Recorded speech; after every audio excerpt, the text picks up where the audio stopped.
काफ़ी लोगों के मन में ये सवाल हमेशा बना रहता है कि त्रेता युग समाप्त होने के पश्चात प्रभु श्री राम का धरती पे कार्य खत्म होने के बाद जब वो वैकुंठ धाम लौट गए थे, उसके बाद बजरंगबली क्या चाइना चले गए? क्या बजरंगबली ही मंकी किंग है? सभी के दिमाग में ये सवाल रहता है। तो आज वो सवाल क्लियर कर देते हैं। चलिए शुरू करते हैं।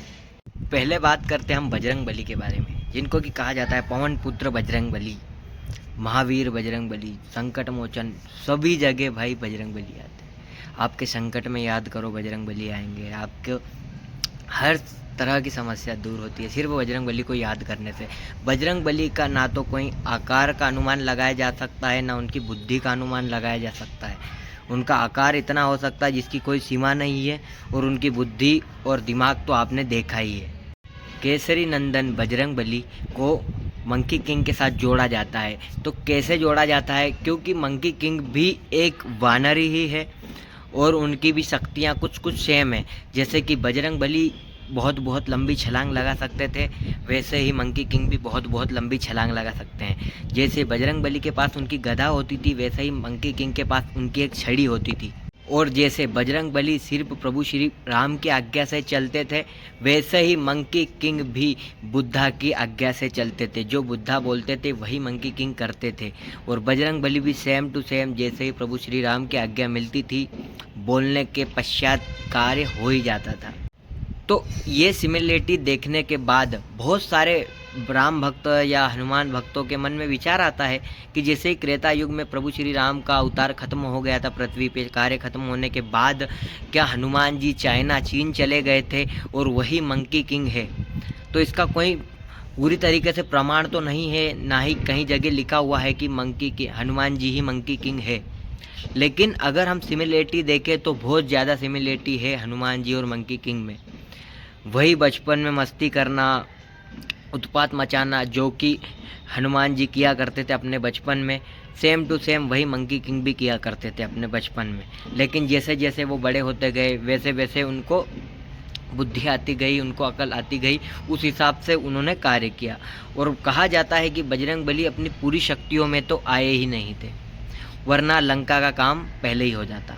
क्योंकि इतना बल था, इतनी शक्ति थी उनमें कि लंका में पैर रखते ही लंका पानी में धंस जाती। इतने बलशाली थे हमारे महावीर बजरंगबली। लेकिन उनको उनकी पूरी शक्तियाँ याद दिलाई ही नहीं, क्योंकि भाई रामायण ही ख़त्म हो जाती। अगर बजरंगबली उनकी पूरी शक्ति के साथ अगर लंका पे पैर रख देते तो लंका वहीं डूब जाती समुद्र में और रामायण ही ख़त्म हो जाती। क्योंकि प्रभु श्री राम को सारे राक्षसों का वध करना था, इसलिए भाई उनको उनकी पूरी शक्ति याद नहीं दिलाई गई और उनको उनकी उतनी ही फॉर्म में रखा गया जितनी ज़रूरत थी, आवश्यकता थी। वैसे ही मंकी किंग की मूवी में भी दिखाया गया है कि वो एक गुफा में कैद हो जाते हैं। जैसे कि हनुमान जी को अपनी शक्तियाँ भुलाई दी जाती है, उनके कुछ कर्म के कारण एक ऋषि मुनि उनको श्राप देते हैं और उनकी शक्तियाँ वो भूल जाते हैं। वैसे ही मंकी किंग के कुछ कार्य के कारण उनको भी श्राप मिलता है एक गुफा में कैद होने का। सेम टू सेम भाई यहाँ पे भी सिमिलरिटी है कि हनुमान जी भी अपनी शक्तियाँ भुला दिए गए थे और मंकी किंग को भी कैद कर दिया गया था।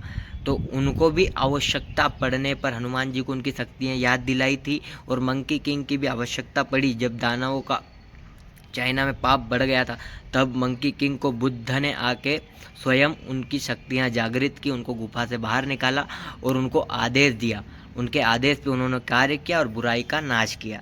ऐसी बहुत सारी सिमिलरिटी को देखते हुए कुछ लोगों को लगता है कि मंकी किंग ही बजरंगबली थे, जो कि चाइना में चल गए थे और चाइना के लोग बजरंगबली को मंकी किंग से नाम से जानते हैं।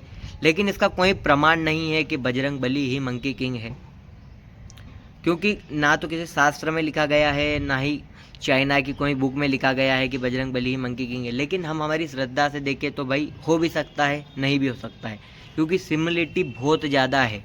पॉसिबिलिटी है कि हो सकता है, लेकिन अगर वो पक्का प्रमाण होता तो हम इस चीज़ को जाहिर कर सकते थे।